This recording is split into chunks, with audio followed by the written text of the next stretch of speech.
The world watched in horror. It was a warm October evening in New Orleans just a few months ago. Crowds filled the historic French Quarter, enjoying the music and the vibrant nightlife. Then, the unthinkable happened. An explosion tore through a popular jazz club, followed by gunfire.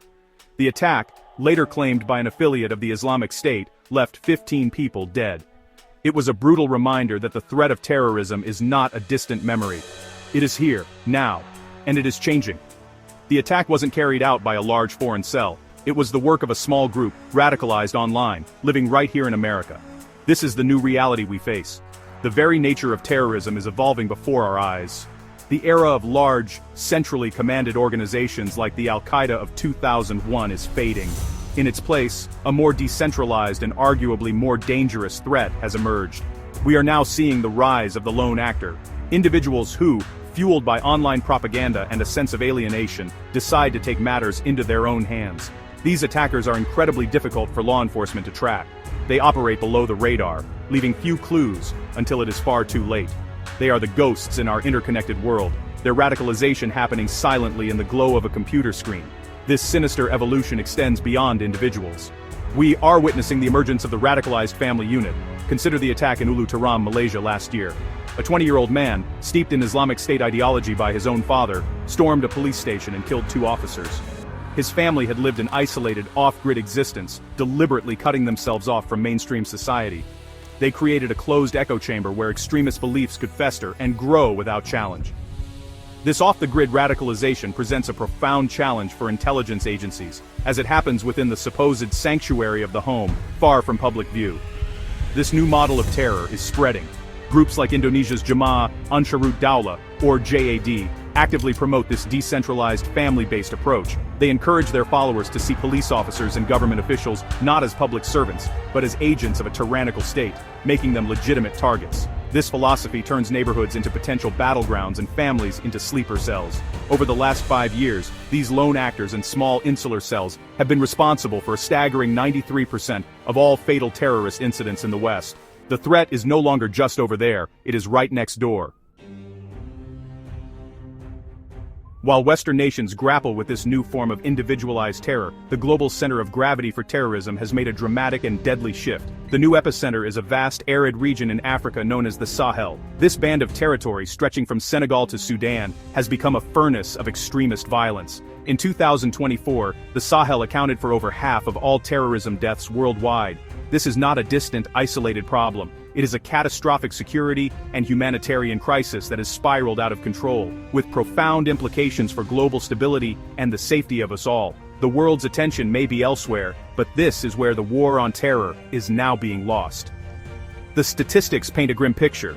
Burkina Faso, a nation many in the West would struggle to find on a map, has been devastated. It alone was responsible for 1/5 of all global terrorism deaths last year. Its neighbor, Niger, saw the largest surge in violence, with fatalities skyrocketing by 94%.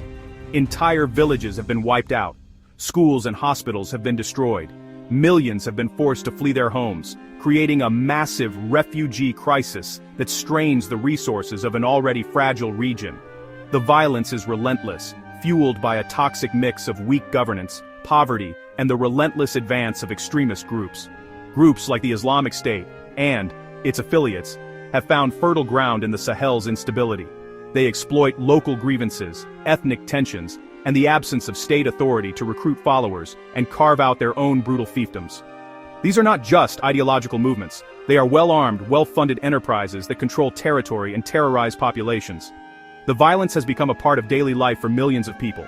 It's a reality where a trip to the market or sending your children to school can be a life-or-death decision. The international community has been slow to recognize the scale and severity of this escalating crisis. The conflict in the Sahel is not contained by its borders. The instability it creates radiates outward, threatening to engulf neighboring countries and providing a safe haven for groups to plan attacks against the West. Other hotspots also demand our attention. In Pakistan, the Tehreek-e-Taliban Pakistan, or TTP, has become the world's fastest-growing terrorist group. In the Philippines, the Abu Sayyaf group continues its campaign of kidnapping and violence, but the Sahel remains the primary front line. It is a stark reminder that when governance fails and hope disappears, extremism finds its most powerful weapon.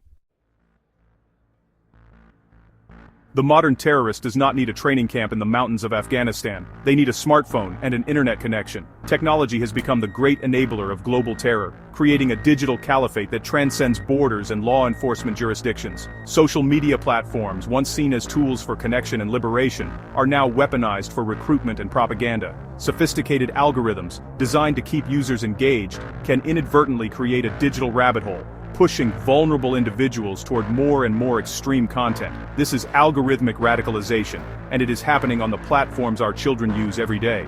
Encrypted messaging applications like Telegram have become the virtual back alleys where plots are hatched. These apps provide a secure and private space for extremists to communicate, plan attacks, and share instructional materials, all beyond the reach of intelligence agencies. Islamic State Khorasan, or ISK for example, has mastered this digital domain.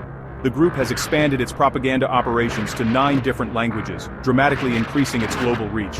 They use these encrypted channels to coordinate finances, direct operatives, and inspire lone actors from thousands of miles away, turning a hateful ideology into deadly action. The financial lifeblood of these groups is also flowing through digital channels. Cryptocurrency has opened up new avenues for fundraising and money laundering that are incredibly difficult to trace. Anonymous transactions can be sent across the globe in an instant, funding everything from weapons, purchases, to propaganda videos. This digital money trail allows terrorist organizations to operate with a degree of financial secrecy that was previously unthinkable. They are no longer solely reliant on state sponsors or criminal enterprises like kidnapping for ransom. Now, they can solicit donations from a global network of sympathizers with a few clicks. This technological evolution has corresponded with a deeply disturbing trend: the radicalization of younger and younger individuals. In the United Kingdom, a shocking 42% of all terror-related arrests last year involved individuals under the age of 18. Across the West, 1 in 5 terror suspects is now a minor. These are children, radicalized in their bedrooms through gaming platforms, social media, and online forums. Terrorist groups are deliberately targeting them, using slick video game-style propaganda to make violence seem glamorous and heroic. We are losing a generation to this digital poison. Terrorism does not exist in a vacuum. It is a symptom of a world in turmoil. The data is clear. 98% of all terrorist deaths occur in countries already embroiled in active conflict, and in 2024, the world saw more ongoing conflicts than at any point since the end of World War II. From the brutal war in Ukraine to the simmering violence in Syria and the Democratic Republic of Congo, these battlefields serve as incubators for extremism.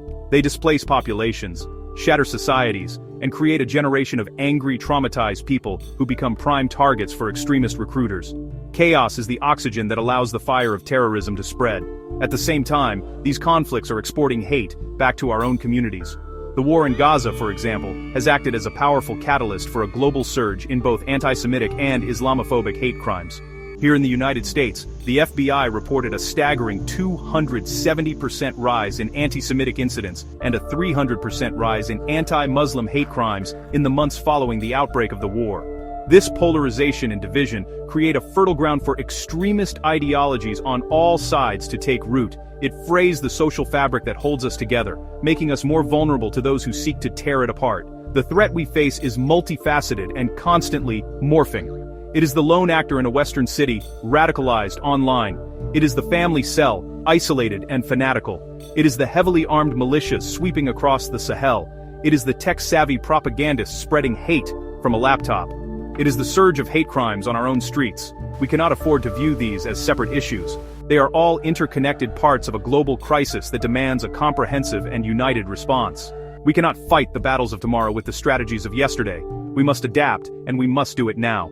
The date is October 31st, 2025. Tonight, as children go door to door, we are reminded of the communities we are trying to protect. This is not a moment for fear or division. It is a moment for vigilance, awareness, and resolve. We must strengthen our global partnerships, combat online radicalization, and address the root causes of conflict and despair that fuel this violence. We must educate ourselves and our children about the dangers of online extremism. The fight against terrorism is a fight for the world we want to live in, a world of safety, tolerance, and hope.